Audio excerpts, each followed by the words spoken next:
저는 오늘 읽어드린 골로새서 2장 6절에서 7절까지 말씀을 가지고 감사함을 넘치게 하라 이와 같은 제목으로 하나님의 말씀을 증거하도록 하겠습니다. 과유불급이라고 하는 말이 있습니다. 지나치면 아니함만 못하다는 것이죠. 때로는 지나친 열심이나 노력이 결과적으로 해를 가져다 준다는 것입니다. 성경에 보면 충만하라 이런 표현을 자주 하시는데 넘치게 하라 이런 표현을 자주 하시지 않습니다. 근데 이 감사와 관련해서는 감사함을 충만하게 하라 이것이 아니라 감사함을 넘치게 하라 이렇게 말씀하고 있습니다. 보통 제가 성경을 찾아보니까 이 넘치다라고 하는 단어를 어느 경우에 많이 사용하냐면 우리를 향한 하나님의 사랑이나 하나님의 은혜를 표현할 때 하나님의 사랑과 은혜가 우리의 삶에 넘치게 임했다. 이럴 때 넘치다라고 하는 표현을 종종 사용합니다. 그런데 오늘 본문에 나타나듯이 이 감사와 관련해서는 감사를 넘치게 하라. 이렇게 말씀하고 있습니다. 왜냐하면 감사는 넘치게 해도 신앙이 전혀 문제가 되지 않기 때문에 이렇게 말씀하신 겁니다. 그 이유는 간단합니다. 이 감사라고 하는 것이 성도의 삶에 가져다주는 유익이 우리가 생각하는 것보다 엄청나기 때문에 감사를 넘치게 하라. 이렇게 말씀하는 것이죠. 신앙적인 면에서 감사는 성도의 삶에 큰 유익을 가져다 줍니다. 예수님께서 갈릴리에서 예루살렘으로 내려가실 때 이 갈릴리와 사마리아, 지금으로 말하면 우리나라는 이제 북부와 중부지방 사이를 지나가신 한 마을에 들르셨습니다. 우리나라로 말하면 한 파주 정도 될 것 같아요. 그때 10명의 나병 환자가 나와서 예수님께 크게 외칩니다.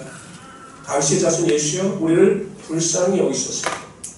예수님께서 그 10명의 나병 환자들을 향해서 이렇게 말씀하십니다. 너희 몸을 제사장들에게 가서 보이라. 근데 여러분 어느 정도 성경 지식을 가지고 있는 분들은 잘 아시다시피 이 나병 환자들이 제사장에게 나갈 수 있는 길은 딱 한 가지입니다. 나병이 완치되었을 때 그 나병이 완치되었다라는 판정을 받기 위해서 제사장이 나가는 것이죠. 그러니까 나병이 낫지 않은 상태에서는 제사장 앞에 나갈 일이 전혀 없는 겁니다. 그런데 이 나병 환자들은 자신들의 나병이 전혀 낫지 않은 상황 가운데 제사장을 향해서 가다가 그 믿음대로 그들의 나병이 완전히 고침을 받았습니다. 여러분 보통 나병이 걸리면 가족들과도 분리돼서 살아요. 그래서 이 9명의 사람들은 나병이 고침받자 가족들에게 불이 나게 달려갑니다. 근데 그 중에 한 사람은 가족에게 달려간 것이 아니라 자신의 병을 고쳐준 예수님께 달려나와 그 발 아래 엎드려 하나님께 영광을 돌리고 예수님께 감사의 마음을 표현했습니다. 예수님께서는 솔직히 이들의 병을 고쳐주시면서 그들에게 무엇을 기대하시지 않으셨어요. 그런데 그 한 사람이 나와서 하나님께 영광을 돌리고 감사의 말을 표현하자 예수님께서 이렇게 말씀하십니다. 병 고침을 받은 자가 10명이지 않느냐? 그 9명은 어디로 갔느냐? 하나님께 영광을 돌릴 자가 이 이방인밖에 없느냐라고 말씀하셨습니다. 10명 중에 한 사람이 사마리아 사람입니다. 그리고 나서 그 사마리아 사람을 향해서 이렇게 말씀하시죠. 일어나 가라 내 믿음이 너를 구원하였느니라. 나병에 걸렸던 사마리아 사람은 육신의 병을 고침받았을 뿐만 아니라 그가 하나님께 나와 예수님께 나와 감사할 때 그 영혼의 구원을 받음으로 하나님의 큰 기적을 체험하게 된 것입니다. 이처럼 하나님은 감사하는 성도들의 삶에 하나님의 은혜와 능력이 반드시 나타나게 하여 주시는 것입니다. 원망하고 불평하는 성도들의 말에 대해서는 귀를 막으시지만 감사하고 하나님을 찬양하는 성도들의 그 외침에 대해서는 귀를 여시고 그들의 삶에 하나님의 축복의 능력이 반드시 나타나게 하여 주시는 것입니다. 그렇기 때문에 성도들은 신앙적인 면에서 감사하는 마음을 가지고 살아가야 합니다. 감사는 신앙적인 면뿐만 아니라 건강적인 면에서도 큰 유익을 가져다 줍니다. 여러분 엔돌핀이라고 하는 말은 많이 들으셨죠? 이 엔돌핀이 분비되게 되면 고통도 감소되게 되고 이 암 같은 경우에도 이 암이 치료를 받습니다. 그런데 우리 몸에 디아돌핀이라고 하는 게 있습니다.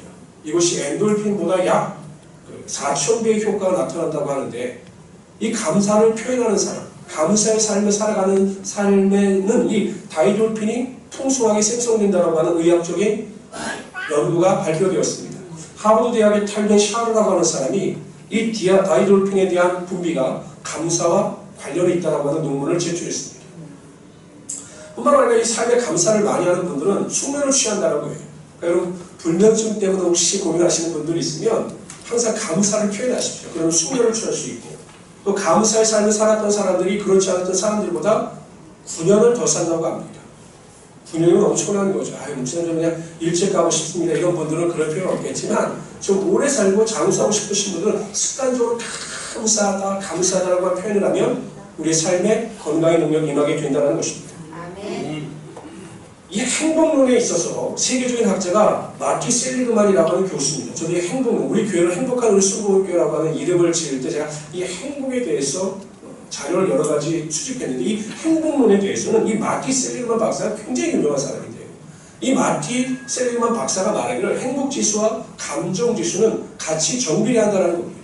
그러니까 감사하면 감사할수록 우리의 삶의 행복지수가 높아지게 된다는 것이죠. 뿐만 아니라 감사하는 사람들은 인간관계가 그렇지 못한 사람들에 비해서 월등히 훌륭하다고 하는 연구 결과도 나왔습니다. 여러분 보십시오. 감사가 모든 면에서 유용하고 성도의 삶에 큰 유익을 가져다 주기 때문에 하나님께서 우리에게 명령하시는 겁니다.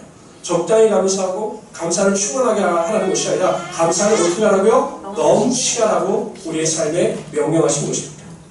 그렇기 때문에 우리 모든 성도님들은 이 세상을 살아갈 때 모든 일에 대해서 감사함을 넘치게 할 수 있어야 하는 것입니다. 그래서 저는 오늘 시간 우리가 감사를 넘치게 할 대상이 있어요. 아무에게나 여러분 감사를 넘치게 하는 것이 아니라 감사를 넘치게 할 대상과 우리가 어떻게 감사를 넘치게 할 수 있는가에 대해서 그런 표현을 하는 거잖아요. 첫 번째로 우리는 하나님께 대하여 감사를 넘치게 해야 합니다. 우리 다 같이 한번 읽어봅시다. 역대상 16장 34절입니다. 여호와께 감사하라. 그는 선하시며 그 인자심이 영원합니다. 골로새서 3장 17절입니다. 시작. 또 무엇을 하나님께 한지 다 주 예수의 이름으로 하고 그를 힘입어 하나님 아버지께 감사하라. 성경 곳곳에서는 하나님께 감사라고 말씀하시죠. 하나님께 감사하라. 뿐만 아니라 여러분 우리가 잘 알고 있는 사도 바울 같은 경우에도 그는 자신에게 직분을 맡겨주신 하나님께 대해 감사의 마음을 표현합니다. 디모데전서 1장 12절에 보면 나를 능하게 하신 그리스도 예수 우리 주께 내가 감사함은 나를 충성되이 여기 내게 직분을 맡기십니다. 그럼 하나님께서 자신에게 직분을 주셨다고 하니 감사함을 가지고 자신의 생명마저도 조금도 귀한 것으로 여기지 아니하며 하나님이 주신 사명을 쫓아 살아갈 수 있었던 것입니다. 이처럼 성도들은 하나님께 대하여 절대적인 감사를 해야 합니다. 근데 여러분 안타깝게도 누구나가 다 하나님께 대하여 절대적인 감사를 하면서 살아가는 것은 결코 아닙니다. 성도라면 당연히 하나님께 대하여 절대적인 감사를 하면서 살아가야 하는데 성도라고 해서 다 누구나 하나님께 대하여 절대적인 감사를 하며 살아가는 것은 아니다라는 것이죠. 그렇다면 어떤 사람이 하나님께 대하여 절대적인 감사를 하며 살아갈까? 첫째, 구원의 은혜를 깨닫고 그 은혜 안에 거하는 자가 하나님께 항상 감사하며 살아가게 되어 있습니다. 오늘 본문을 보십시오. 믿음과 감사가 관련이 있음을 말씀하고 있습니다. 믿음에 굳게 서서 감사함을 넘치게 하라 이렇게 말씀하셨어요. 그러니까 올바로 믿음에 서 있는 사람이 하나님께 대하여 절대 감사를 할 수 있다는 거죠. 근데 그 믿음이 어떤 믿음이냐? 6절에 보면 예수 그리스도를 주라고 믿는 믿음입니다. 예수님께서 내 삶의 주인이 되심을 인정하고 믿는 믿음입니다. 이 말씀을 더 풀어 설명하고 이렇습니다. 여러분 예수님께서 우리의 죄를 담당하시어 십자가에 달려 돌아가셨습니다. 그리고 사흘 만에 죽음에서 부활하셨습니다. 그리고 이 사실, 이 복음을 믿는 모든 자들에게 구원 얻는 은혜를 허락하여 주시고 영생의 선물을 허락하여 주신 것입니다. 믿으십니까? 아멘. 근데 여러분 이러한 믿음, 예수 그리스도를 주로 믿음으로 받아들인 자의 삶에는 어떠한 변화가 나타나느냐? 예수님을 구세주로 받아들인 자의 삶에는 어떠한 변화가 나타나느냐? 성경은 이렇게 기록합니다. 다 같이 읽어봅시다. 시작. 그러나 너희는 택하신 족속이요 왕같은 제사장들이요 거룩한 나라요 그의 소유한 백성이니 이는 너희를 어두운 데서 불러내어 그의 기이한 이제 들어가게 하시니 아름다운 덕을 선전하게 하려 하시니. 보십시오. 우리는 왕같은 제사장이 되었습니다. 거룩한 나라가 되었습니다.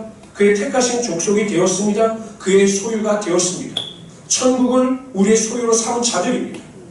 이 구원의 은혜와 능력을 생각하고 그 믿음 안에서 살아가는 성도들은 환난이 다가오고 고난이 다가오고 어려움이 다가온다 할지라도 항상 그 구원을 받은 은혜에 감사하며 하나님께 영광을 돌리며 살아갈 수 있게 된다는 것이죠. 제가 얼마 전에 신문을 보다가 이렇게 경제면을 보는데 우리나라 그 대기업 중에 하나는 LG 아시죠? LG. 이제 1세대, 2세대, 3세대, 4세대가까지 넘어왔더라고요. 이제 1세대가 아닌 4세대에게 기업 경영이 넘어와서 이번에 그 4세대의 대표 한 사람이 등기이사가 됐습니다. 그러니까 실질적인 오너가 된 거죠. 근데 여러분 그 사람의 나이가 몇 살인 줄 아세요? 네? 40. 우리 회장님 몇 살이세요? 41. 네, 회장님보다 한 살 어린 40살이에요. 40살. 아니 40살의 나이에 여러분 대그룹 LG 대표 등기이사가 된 겁니다.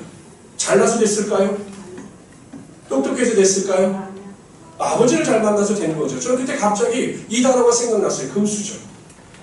야 이거 진짜 금수저다. 어떻게 40세에 LG 대표 등기이사가 될 수 있는가? 여러분 오늘 그 한진 같은 경우도 보면 그 부모들 잘 만나서 그 사람들에게 갑질하는 건 아니겠습니까? 1등석 타고 다니고 뭐 세계를 누리면서 밀수하고 이런 건 아니겠어요? 금수저입니다. 금수저. 근데 여러분 우리가 그 사람들이 전혀 부럽지 않은 것이 무엇입니까? 우리가 예수를 주로 받아들이는 자의 삶에는 하나님의 택하신 백성으로서 거룩한 나로서 왕같은 제사장으로서의 신분의 변화가 주어졌고 그 위대한 가치를 우리가 믿기 때문에 우리가 지금 신앙에 있어서 금수저입니다. 그러한 사람들을 전혀 부려할 필요가 없고 우리가 하나님의 은혜에 감사하고 구원의 감격 가운데 살아가게 되면 어떤 상황 가운데 있다 할지라도 하나님께 영광을 돌리며 하나님께 감사하며 살아갈 수 있게 되는 것입니다. 우리가 왜 세상을 살아가면서 조그만 일에 낙심하고 원망하고 불편합니까? 직장의 일이 되지 않아도 뭐 원하는 일이 제대로 되지 않을 때 몸이 아플 때 병들었을 때 고통당할 때 왜 원망하고 불평합니까? 구원의 가치를 더 크게 생각하지 않기 때문에 그렇습니다. 여러분 구원의 가치가 내 삶의 모든 것이 된다라고 이야기한다면 우리의 삶에 다가오는 고난이나 환난은 그 구원의 가치에 비해서 별게 아닌 것이 되기 때문에 그럼에도 불구하고 구원을 생각하며 우리가 하나님께 감사할 수 있게 되는 것이죠. 저는 우리 모든 성도님들이 제일 중요한 게 여러분 구원이에요. 구원. 저는요 요즘에 드는 생각 중에 하나가 하나님께 기도할 때마다 하나님께서 주시는 마음 중에 하나가 이겁니다. 10년 전, 20년 전만 하더라도 사명을 강조했습니다. 사명, 선교의 사명, 직장의 사명, 이 사명을 강조했어요. 이제 세상이 너무 많게요. 이제 젊은 세대들한테 사명을 강조하는 세대가 아닌 것 같아요. 제가 보면 이제 더 이상 사명의 문제가 아니라 구원의 문제입니다. 구원. 이제 영원 구원받는 것, 이것도 정말 힘든 일이 되었기 때문에 젊은 세대들에게 예수 믿는 성도들에게 제대로 예수 믿어 구원을 얻어야 합니다. 이것을 선포하는 것이 교회의 사명이 된 것 같아요.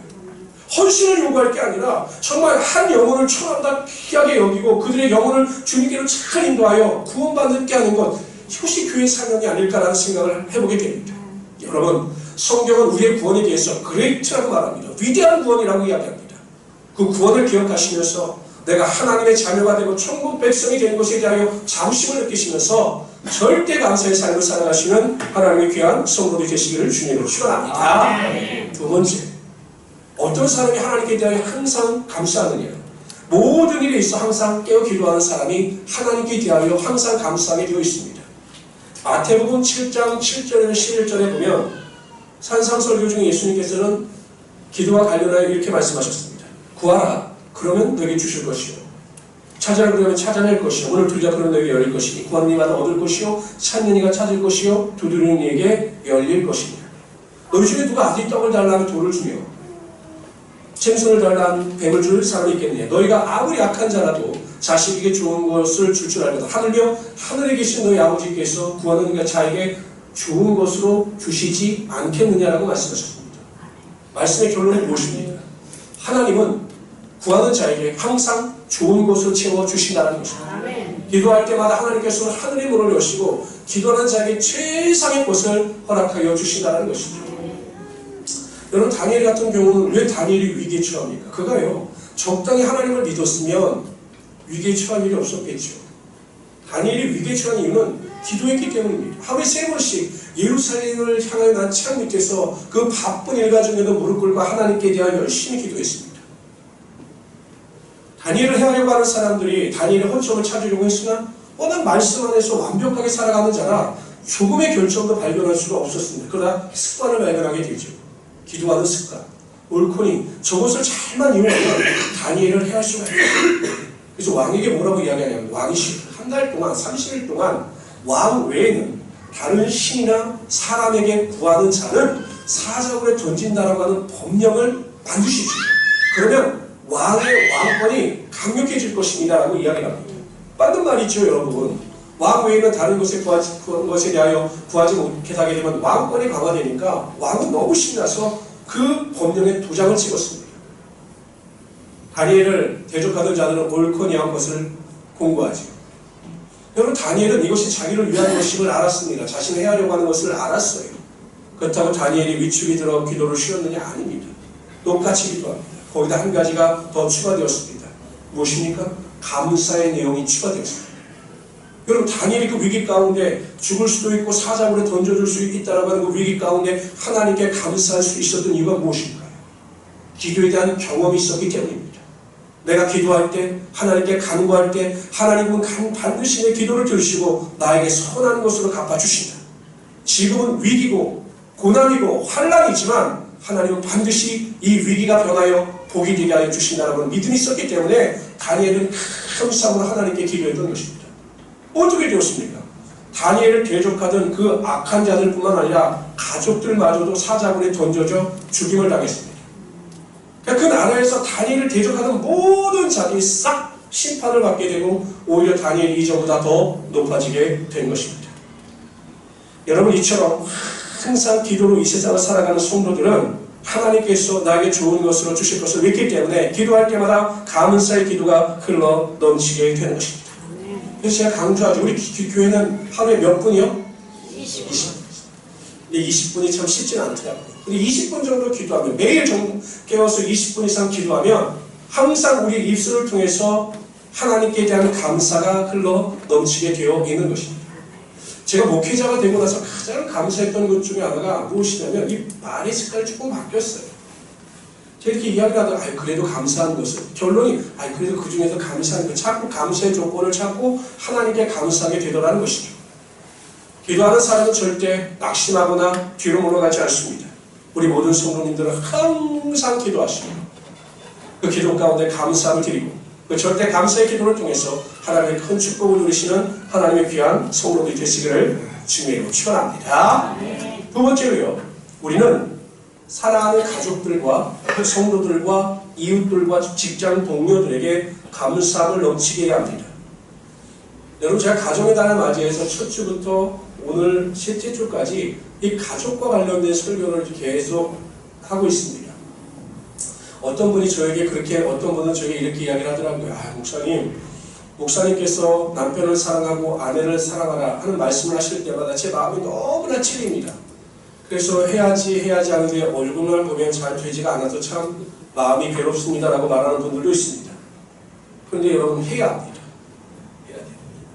여러분, 성경에 보면, 이거 제가 이게 문자로 너무 이렇게 딱 하는 건 아니겠지만, 사람이 선을 행할 줄 알고도 그 선을 행하지 아니하면 그것도 죄라고 말씀하셨어요. 그러니까 우리가 알았으면 그 아는 것을 믿음 안에서 실천해야 합니다. 우리가 보면 가족들에게 다른 사람에게는 하지 못하는 말이나 감정을 표현을 해요. 이게 남이라도 할 수 없는 말을 우리 가족, 내 남편, 내 아내에게는 그 말이나 감정을 쉽게 표현을 합니다. 이렇게 이야기합니다. 제가 가깝기 때문에 무슨 말을 하더라도 제 가족은 그것을 다 수용하고 이해해 주기 때문에 제가 그렇게 표현을 하고 그렇게 때로는 막말을 하기도 합니다. 이렇게 표현하는 분들이 있습니다. 근데 여러분, 가족이기 때문에 제가 보기엔 그렇게 말을 막 하는 게 아니에요. 감정 표현을 막 하는 게 아닙니다. 우리가 가족들에게 그렇게 감정을 막 표현하는 것은 기대치가 있기 때문에 그런 겁니다. 기대치. 여러분, 아내들은 남편에게 기대치가 있어요. 기대하고 바라는 게 있어요. 그렇죠, 조용히. 반드시 있어요. 내 남편이, 내 아이의 아버지가 직장에서, 교회에서, 가정에서 이렇게 해줬으면 바라는 기대치가 있습니다. 근데 그 기대치에 이게 이루지 못했을 때 아내들은 남편들이 독소를 하거나 잔소리를 하거나 자신의 감정을 표현하는 것이죠. 그럼 또 그 일로 인해서 남편들은 감정이 상합니다. 남편들도 마찬가지죠. 아내에 대한 기대치가 있는 거죠. 그러니까 왜 이것을 안 하는데 자꾸 잔소리를 하게 되고 그것이 지나친 독설로까지 변질되고 마는 겁니다. 왜 다른 사람들에게 그런 독설과 심한 말을 안 합니까? 기대가 없기 때문에. 여러분, 다른 사람들에게 그런 말을 해봤자 그 사람들이 내 말을 들어주지 않을 것을 알기 때문에 잔소리를 안 하는 겁니다. 독설을 안 하는 겁니다. 근데 가족이기 때문에 내 말을 들어줘도 이해해 주겠지라고 해서 독설과 나의 감정을 표현하는 것이죠. 자녀들에 대한 부모 또한 마찬가지로 저 가끔 이렇게 자녀들에게 이렇게 직설적인 말을 할 때 보면 결국 자녀들에 대한 기대가 있기 때문에 상처받을 것을 뻔히 알면서 그때 말을 강하게 할 때가 있습니다. 제가 전주에서 사역할 때 35살밖에 안 됐던 가정이 대장암으로 소천을 했어요. 아이들이 초등학교 막 들어가서 1학년 6살, 딸만 둘이었는데 이렇게 남편이 소천했습니다. 제가 얼마나 가슴이 아팠는지 몰라요. 아이들과 그 아내의 장례는 어떻게 될까? 너무 가슴이 아팠습니다. 그 장례를 인도하면서 너무 가슴이 아팠어요. 아이들을 볼 때마다 그 눈을 볼 때마다 제가 아이들의 눈을 제대로 쳐다보지 못했습니다.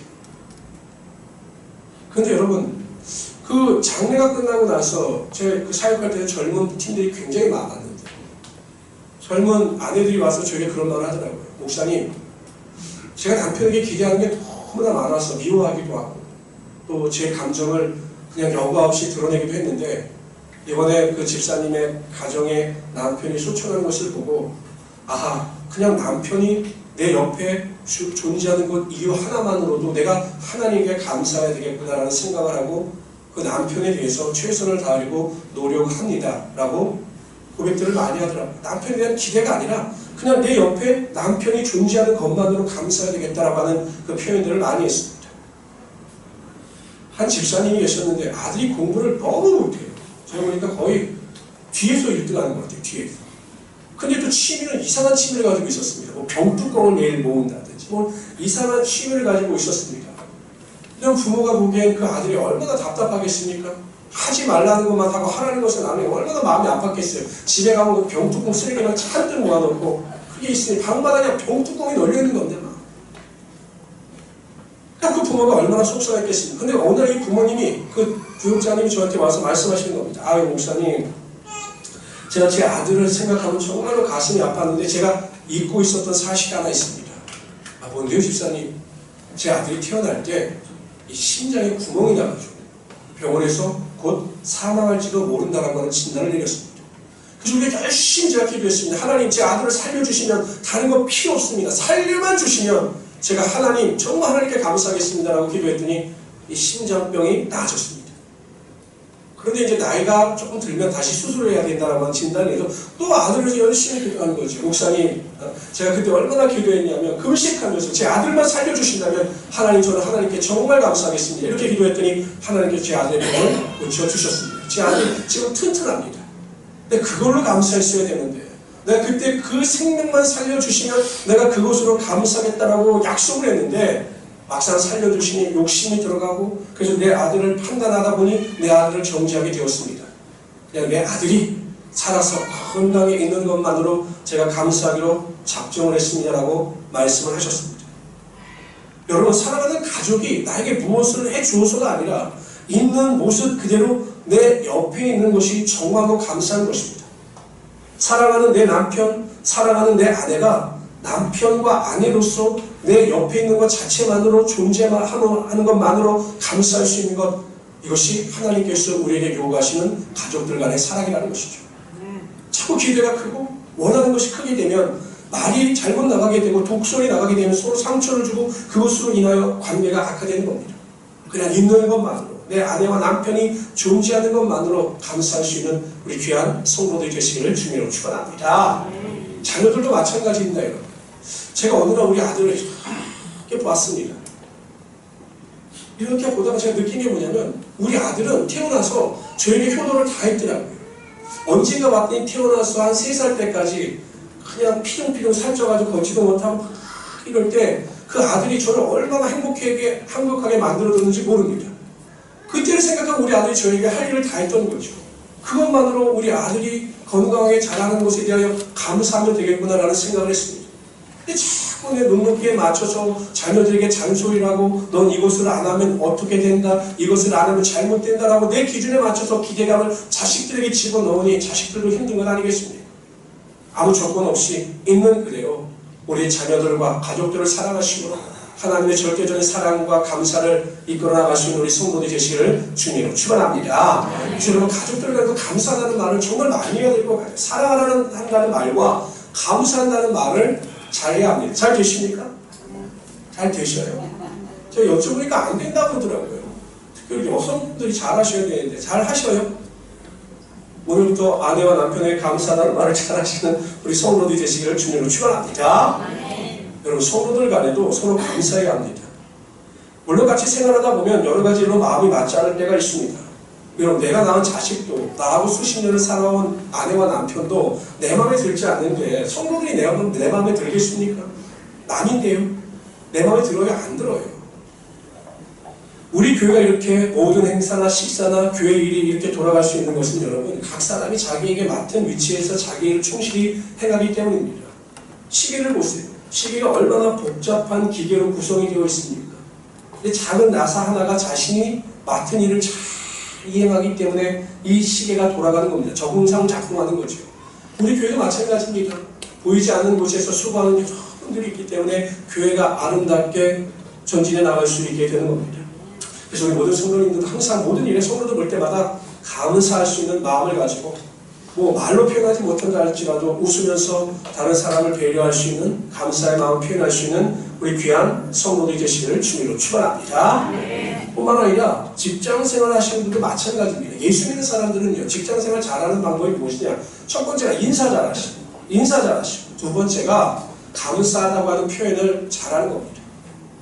제가 이렇게 청년들도 보고 제가 수많은 사람들을 이렇게 만나서 이야기를 하다 보면 직장생활을 잘하는 분과 직장생활을 못하는 분들의 부분점이 쫙 나눠지는데 직장생활을 잘 적응하지 못하는 분들은 어떤 분들이냐? 모든 일이 그냥 원망과 불평거립니다. 일을 많이 시켜서 짜증난다. 뭐 잔업을 많이 해서 짜증난다. 힘들다. 뭐 우리 상사가 어떻다. 이렇게 원망 불평하는 사람들은 직장생활을 제대로 못합니다. 그런데 어떤 분들은 상사나 환경이 열악해요. 그럼에도 불구하고 내가 하나님께서 주신 은혜를 가지고 최선을 다하고 내 윗사람이기 때문에 감사의 마음을 표현하고 아랫사람이기 때문에 배려하는 마음을 가지고 어쩐지 자기 희생을 베풀며 나아갈 때 하나님께서 그 사람을 높여주시고 직장에서도 그 사람이 자신의 일을 온전히 감당하며 나갈 수 있게 하더라는 거죠. 이게 철칙입니다.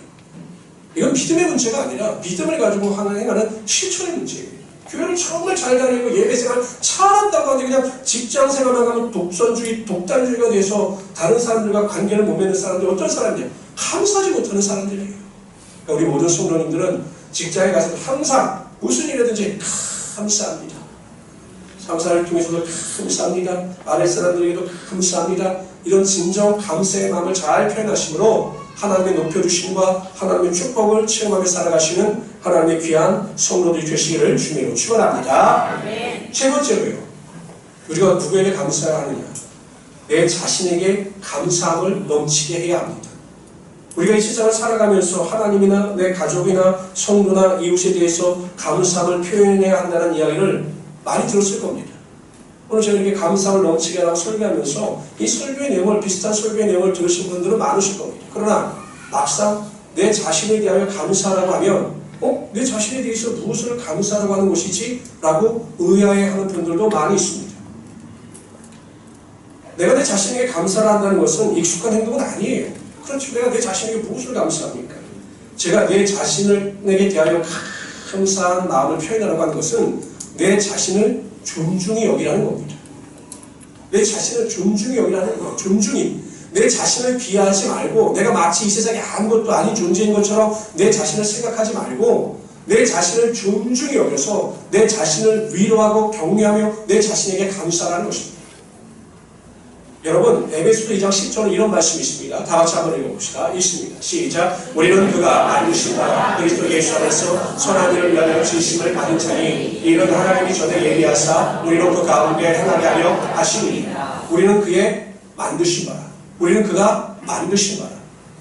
이 헬라어 표현이요. 이 메스터피스 걸작품이라고 하는 표현입니다. 하나님께서 우리를 만드시되 걸작품으로 만드셨어요. 그런데 그 걸작품으로 만든 성도들이 자기 스스로 생각하기를 나를 보잘것없는 사람으로 인식하고 내 자신에게 대하여 자긍심과 자존감을 가지고 오지 못한 채 살아가는 경우가 굉장히 많다는 것이죠.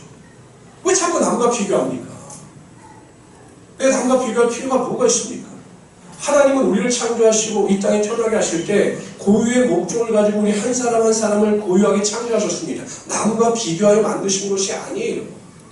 그래 자꾸 남과 비교해서 남보다 못한 점이 있으면 우울해하고 남보다 부족한 것이 있으면 낙심하고 남과 비교해서 정말로 내가 남들보다 똑똑하지 못하다고 생각할 때 자꾸 상처를 받아서 살아갈 필요가 뭐가 있느냐는 것입니다. 그럼 입장을 바꿔놓고 생각하면 내 자녀나 내 아들이나 내 딸이 그렇게 살아가면 여러분들 기분이 좋겠습니까? 가장 귀한 존재로 하나님께서 만들어주셨는데 왜 자꾸 비교해서 상처받고 자꾸 비교해서 위축되느냐는 것입니다. 여러분, 여러분들 한 사람 한 사람은 여러분들 스스로가 존중히 여길 수 있을 정도로 귀한 존재입니다. 내 자신에게 대하여 자긍심 가지고 내 자신을 칭찬하고 내 자신을 격려하고 내 자신에게 감사할 수 있는 우리 귀한 성도들이 되시기를 주님으로 축원합니다. 어떤 분들은 이런 분들이 있더라고요. 자기 생일날 자기가 자기한테 선물을 해요. 전 처음에 이 사람 이상한 사람이다라고 생각을 했는데 곰곰이 생각해보니까 지혜로운 사람입니다.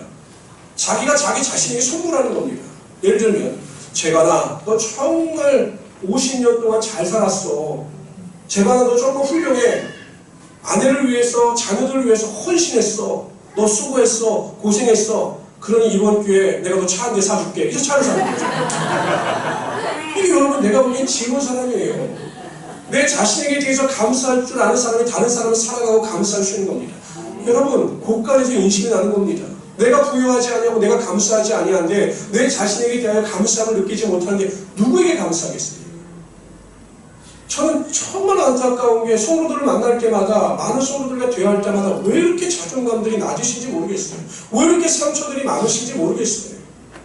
예수님께서 우리의 모든 질과 고통을 담당하시고 십자가에 달려 돌아가셨고 우리에게 영생의 기쁨과 영광을 허락하여 주셨는데 우리를 귀한 존재로 만들어 주셨는데 왜 내 자신에게 대하여 자부심과 존중감을 가지지 못하고 감사하지 못하며 살아가느냐는 것입니다. 제가 선포합니다. 여러분들은 여러분들에게 감사할 수 있는 충분한 자격과 은혜를 가진 자들입니다. 그래서 여러분 아침마다 하십시오. 재관아 지금까지 잘 참고 잘 살아왔어. 정말 수고했어. 고생했어. 오늘 직장에 나갈 텐데 너 정말 괜찮은 사람이야. 오늘도 직장에서 승리할 수 있어. 하나님께서 내 편이야. 하나님께서 너를 존중히 여기셔. 그러므로 너는 정말로 잘 살았으니까 내가 너에게 감사할게. 이러면서 살아가게 되면 우리의 삶이 얼마나 행복하겠느냐라는 것입니다. 저는 우리 모든 성도님들이 이러한 감사의 마음을 가지고 살아가시는 하나님의 귀한 성도들이 되시기를 주님으로 축원합니다. 감사하는 생활은 선천적으로 유전적으로 태어난 분들이 있더라고요. 이렇게 보면 선천적으로 감사를 잘 하시는 분들이 있어요. 그러나 대부분의 감사는 후천적인 훈련이나 반복을 통해서 이루어지는 겁니다. 우리의 뇌는 참으로 이상한 것이 무엇이냐면 바깥에서 집어넣는 인풋을 무엇으로 하느냐에 따라 반응한다는 겁니다. 그러니까 우리의 뇌는 자기 스스로 모든 상황이나 모든 것을 판단하여 자기 스스로 무엇을 결정하는 것이 아니라 우리가 무슨 말을 하고 어떤 행동을 하느냐에 따라서 자신의 뇌의 활동을 결정짓는다는 거예요. 그러니까 여러분 우리가 긍정적인 걸 집어넣고 감사의 마음을 집어넣게 되면 뇌는 그렇게 반응한다는 거죠. 원망과 불평을 집어넣게 되면 뇌는 그렇게 반응한다는 것입니다. 그렇기 때문에 감사는 후천적인 겁니다. 훈련을 하게 되는 겁니다. 지금 상황이 정말 감사할 상황이 아니에요. 그러나 그럼에도 불구하고 내가 결심하고 감사합니다. 자꾸 입술로 시인하고 고백하게 되면 정말 우리 마음 가운데 감사가 흘러 넘치게 되더라는 것이죠. 저는 우리 모든 성도님들이 이러한 훈련을 통해서 감사함을 넘치게 하는 성도들이 되시기를 주님으로 축원합니다. 솔직히 하나님께 대해서 절대 감사하십시오. 다른 것은 다 몰라도 여러분들을 위하여 예수 그리스도를 이 땅에 보내주시고 우리의 죄를 담당하시어 십자가에 달려 돌아가게 하심으로 그 복음을 믿는 모든 우리들에게 구원을 허락하여 주신 하나님께 절대 감사하시는 우리 성도들이 되시기를 주님으로 축원합니다. 뿐만 아니라 기도할 때마다 감사하십시오. 여러분 기도하는 자에게 꿈이 있습니다. 기도하는 자들에게 소망이 있습니다. 내일에 대한 비전이 있습니다. 하나님께서 우리 인생에 베풀어 주실 기적을 기대합니다. 기도할 때마다 그래서 마음이 뜨거워지는 것이고 하나님께 감사할 수 있게 되는 것입니다. 세 번째, 가족과 성도와 직장 동료와 이웃들의 감사함을 넘치게 하시기 바랍니다. 세 번째, 내 자신에게 감사함을 넘치게 하심으로 하나님의 큰 은혜와 축복을 누리시는 하나님의 귀한 성도들이 되시기를 주님으로 축원합니다. 기도하겠습니다.